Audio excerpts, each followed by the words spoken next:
Hello and welcome to this pit stop for Watergate, designed by Matthias Cramer and published by Capstone Games. Watergate is a two-player game taking around 45 minutes in which one player plays as Richard Nixon, attempting to get through the Watergate scandal and get re-elected, and the other player is the editor of the Washington Post, looking to tie these co-conspirators into Nixon on the board before Nixon can get enough momentum to have won the game. Now, at the beginning of each round, we're going to have 3 evidence tokens come out, and we've also got the initiative token and the momentum token for this round in the middle of this track. One player will have initiative, they'll draw 5 cards, the other player will draw 4, and then starting with the player of initiative, they will play cards onto the board. So, let's start here. There are 2 options when you play a card. Each card has got a value in the top here.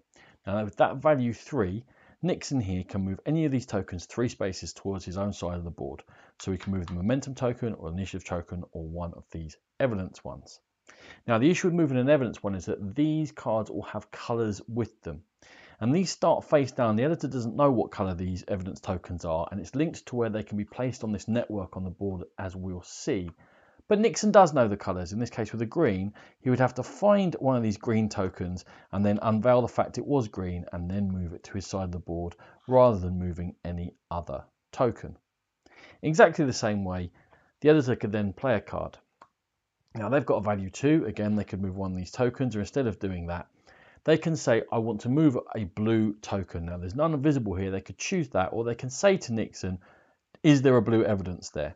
And Nixon can have a look and say, yeah, here we go. You can have that one move 2 spaces. And if there wasn't a blue one, the editor wouldn't lose those points. They'll still be able to move something else which would be valid. Now that's one way of using these cards for these points to move the tokens up and down, and they'll get resolved at the end of the round. The other thing you can do is that each of them have got a different type of action on the bottom, and you get events, and then there's one particular one, there's conspirators or there's journalists, depending on what side you're on. So events quite often have something to do with these 7 conspirators we're talking about. So rather than moving a token, the editor here could choose recruit John Dean as an informant. John Dean would come on the board face up like that. And if they manage to connect John Dean via 3 pieces of evidence directly to Nixon and another one, so they have to do it twice, that would be how they would win the game. And obviously Nixon has their counter moves, in this case secure the support of Rosemary Woods. And Rosemary Woods will come on the board, but she will be face down. Now she's not eligible to be connected, but there are things that the editor can do, can flip certain tokens over and try and build up their web. I said there were specific cards for each side. For example, over here is conspirator Gordon Liddy. Down here is journalist Bob Woodward, one of the famous pair. Bob Woodward allows you to take an evidence token from the bag, for example, and place it on your side on the 2 space, which can be very handy, and then they can move either of these tokens 2 spaces towards their own side. Equally, the conspirator Gordon Liddy here, remove one face-up evidence token from the research track and return it to the bag. Now this one down here, if the editor or indeed Nixon got to play these ones, they get to take one momentum shift before the start of the next round. So I think we'll probably use Gordon Liddy to get rid of that one. So each player is playing their cards. They're going to play them for their values to move tokens, or they're going to play them for their events. Events always get thrown out, or conspirators or journalists. Once everyone's finished playing their cards, we're going to come here and we're going to check the track. And the first thing is we'll look and see if there's any of these which have not been flipped over or indeed have been moved but still remain here on this 0 space, and they're just put back in the bag. Then we're going to check initiative. In this case, the editor has 1 initiative, so they'll get 5 cards to play next turn. Then we're going to check momentum. Now I've been talking about momentum for Nixon. If Nixon ever gets 5 momentum onto their card, that is an instant win for them in the game.